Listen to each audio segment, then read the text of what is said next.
Hey guys, what's up? My name is Brad and this is my 1982 Toyota Sunrader. I spent 2 years in my backyard building so that I could be at epic locations like this. This is a video I've been wanting to put out for you guys. What I had to do to take a two-wheel drive RV and turn it into this beast to be at the top of a Class 5 trail at 11,000 feet camping. Let's get into it.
So to start with, we took an 85 Toyota solid axle, took all the IFS stuff off of this thing, cut it off. You have to get some type of a kit that's going to allow you to weld it's called a solid axle swap kit, onto your frame.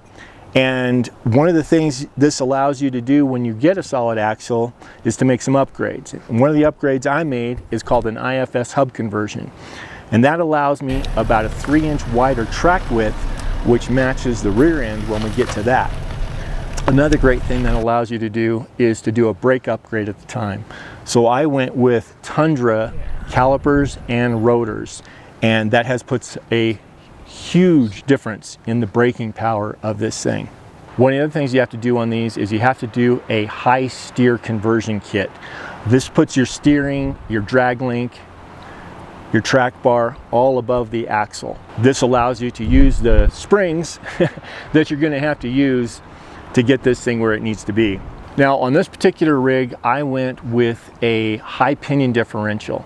I went with a high pinion differential instead of the stock low pinion differential to keep the drive line at the best angle that I possibly could, and to also keep the caster on the steerability of the vehicle and not to alter it too much.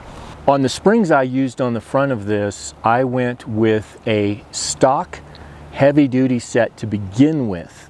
Now I've made a lot of changes along the way in the 5 years that I've had it on the road. Some of those changes I had to because things broke, and we'll talk about that and what I had to do to fix those things. And you know, anytime you get an opportunity where you get a repair, it's a good time to make an upgrade instead. And I've done quite a bit of that. So with those springs, they were working okay. They were a little bit stiff. So I also had a problem with the rear springs. We'll talk about that. And it's kind of why I had to do what I had to do here in the front. But I took a set of Old Man Emu 2-inch lift springs, took 2 leaves from that. I think it was 2 leaves. 2 leaves from that, and no, 3 leaves from that, and 2 leaves from my original pack, and made a bastard pack to equal out the height of the rear, because we had to change our springs out in the rear, and we'll get into that. For the shocks on these, I went originally with Bilstein 5150s, basically your gas pressurized shock. They worked okay in most circumstances until I got to washboard roads, and they were beating the snot out of my rig and me. So I called AccuTune Off-Road, went with Fox 2.0 reservoir shocks, custom valved for the vehicle's weight. That made a huge difference. Today, Fox has an incredibly new set of shocks I'm very interested in, and that is their active valving shock. In an overland rig, that would be a game changer to have a set of those on here and really test those out in all the types of terrain that I use this thing on. For the rear axle, originally I went with Basically, it's called an IFS Toyota rear axle, and it's because of the width once you do the IFS hub conversion in the rear. Unfortunately, I had a little too much fun at King of the Hammers, decided to see how it would do on the whoops, and I bent my axle housing. So again, getting into repair versus upgrade, at that point I decided, you know what, I don't want this happening again. So I went with a Trail Gear Rock Assault axle housing. That 5/16 inch axle tubes, I mean, the thing is a beast. And it gives you, I think it's 3/8 or 3/4 of an inch higher ground clearance underneath because of the way that they built the tubes. Really interesting setup, and it's worked really well so far. Prior to that, when I had the original axle, I did a front range off-road full float conversion on this axle housing. Again, this allowed me to upgrade my brakes. I went with Tacoma rear disc brakes and calipers on the rear of this. So my braking system is very dialed for the weight of the vehicle. One thing about the front range off-road kit, when I did it, I found out nobody that I could find, nor the companies, knew whether this combination would work. So it was a little bit of a gamble, but I knew somehow we were going to be able to make it work. We did make it work. It just ended up being something as simple as a specific axle seal that I needed to find in order to fit this configuration. Oh, also, my donor rig that I had, which we'll get into the power plant and why I went with what I went with for this rig. The donor rig had a e-locker in the rear, so this has a factory Toyota e-locker in the rear. Now, on to what I was talking about with the springs. So I went to Alcan Springs and had custom built springs for the weight of this vehicle. That was when I first started. In the time frame that I had those springs, which was 3.5 years, or 3 years, I think it was, somewhere along the line of that, and it had to be like within the last year because of some upgrades that I made inside, I went about 200 pounds over the stated weight of the springs. For some reason, that collapsed the springs. I don't understand that. I don't really agree with that. I went back to Alcan to have them look and see what had happened. That's what their conclusion was, and therefore they bore no responsibility in warrantying the springs. So, because I was at Alcan, and because I felt confident enough after the time I've had the vehicle and how I use it, I thought that I could interject how I wanted a new spring pack built. So I had this spring pack built custom for me from Alcan, had to pay full price, but it's just something that you've got to have. So I did some very specific things on this to make this capable. I also built it 20% over the stated weight of the vehicle. We weighed everything. I think that should be done in the beginning, personally, with an overland vehicle, because your weights are going to constantly change depending on what type of adventure you're going to be doing. I don't understand that, but that was my experience with it, and you can take that for what it's worth. On the drive shafts on these, originally they are a 2-piece drive shaft. For whatever reason that's done, again, this was a 2-wheel drive vehicle, so the drive shaft was much longer. Now that it's 4-wheel drive and I have a lot more drivetrain, the drive shaft, the requirements for the drive shaft are much shorter. So I've had a custom built single drive shaft built for this rig. In the almost 5 years now I've had it on the road, I only had to have the U-joint replaced once on it, so it's done perfectly well. On the rear, I was very on the fence about whether I needed a sway bar or not, and I'm glad I put one on, but they really didn't have one that was heavy duty enough for what I needed. So I went to Hellwig and ordered a 2500 heavy duty Ram truck sway bar and custom fit it to my vehicle. And then I also built some custom disconnects. That really helps on washboard roads and that type of aggregate type of road. where it allows the suspension to do this instead of fighting itself, trying to keep the wheels on the road. So most of the time, unless I'm on the highway, I keep my sway bar disconnected. The only caveat to that is if I'm on a very off-camber trail, I will connect the sway bar to help me keep everything locked in a little bit stiffer. I do have a full-size spare underneath. I have considered, I mean, I've never used it in the 5 years I've used this thing on roads, on trails. By the way, I'm using Falcon Wild Peak AT3Ws. Absolutely love these tires. I know you can't get them anymore, but these have been a great tire. And I'm running a 33 if I didn't say that. Also on these springs, something that was very different that I did, these originally are a long wheelbase Toyota truck, basically, the wheelbase is on it. And then they build an extension on the back, and I actually rebuilt that extension. I built it with some thicker steel and stuff like that. But besides that, the springs were a very short spring on the rear, and all of the suspension on the spring was on the front half of the frame and not both halves of the frame. So what I decided to do is I took a Chevy 64 length spring so that it spread that weight out over a much greater area and also gave me a much longer wheel travel. So that's what I did on this particular setup.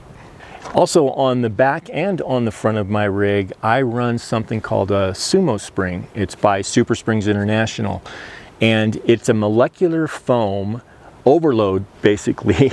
Oh yeah, this is my travel companion, Lily. She's my girl. She's an 11-year-old Chorky, Chihuahua Yorkie, and she's just the perfect travel girl, aren't you, Stinker? But the Sumo springs, they're made as an overload spring. So basically what it is their compression rate of 50% is the stated weight of, so like, let's say this one's a 2,500 pound weight rating. It's not going to reach that weight rating until it reaches 50% of its compression. So basically what it does for me is it acts very much like a progressive bump stop, and that's exactly how I use them. One of the advantages I found out of that is even without having my sway bar connected on the highway, if I'm traveling and I'm just doing normal turns, I'm not really jarring the vehicle side to side. So once the frame comes into contact with the Sumo spring, because it's not that jarring weight rating dropping on it, it acts kind of like a sway bar. Now that would not work in a high-speed situation where you had to dart across for a deer or something like that. You definitely want your sway bar connected, but I have noticed that is something that it works like, and that's really nice.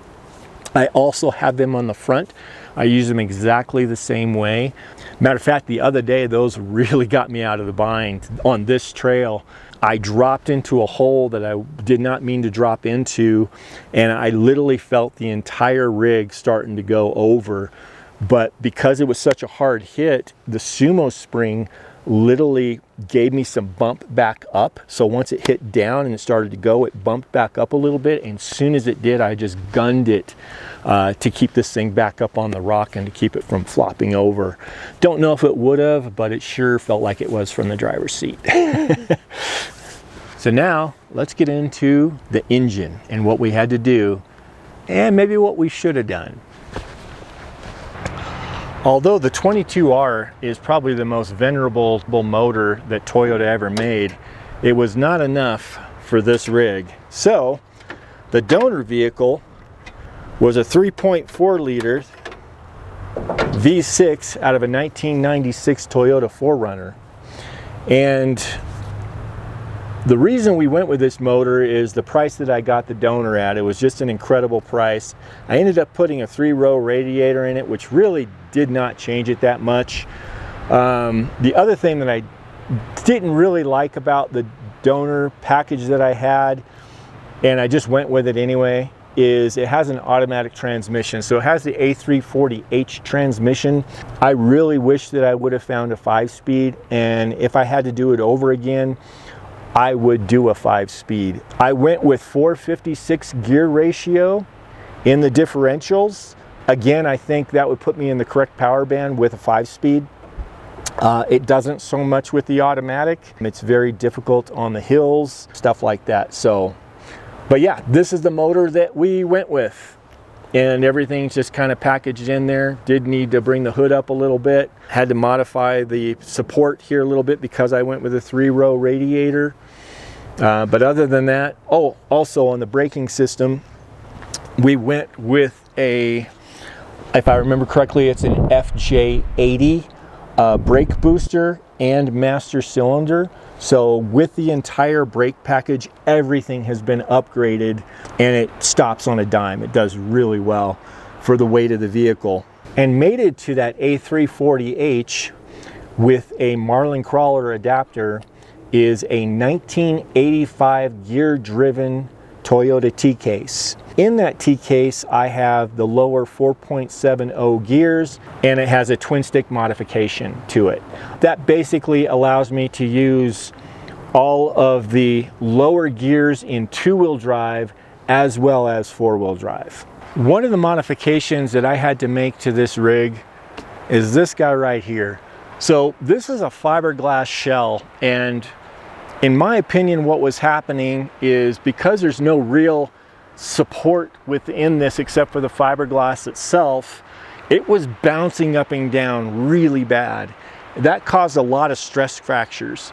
I had one up here in the A-pillar, I had one down here on the cowl, and on the other side of the cowl, these were all cracked. I had a buddy of mine, Stash Durkee, who was thinking about actually building these out for people if they don't have the capabilities of doing it themselves and they want a 4x4 Sunrader.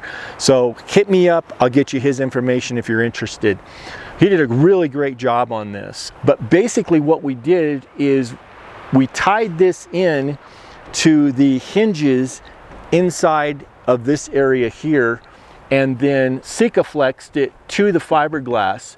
And I just got done with this modification, just got done doing the Colorado BDR. Where I started that was at Corkscrew Gulch, California Pass, Cinnamon Pass, and then over into Weston Pass, Hagerman Pass, a whole bunch of different passes. I'm right now at the top of a Class 5 trail at 11,000 feet camping.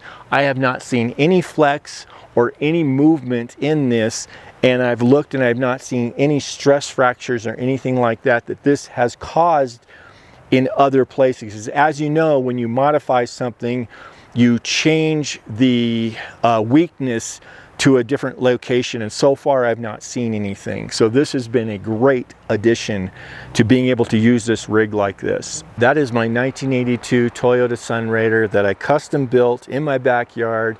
Took 2 years to do it, and I absolutely love this rig. Now there are a few things that I would change if I had the ability.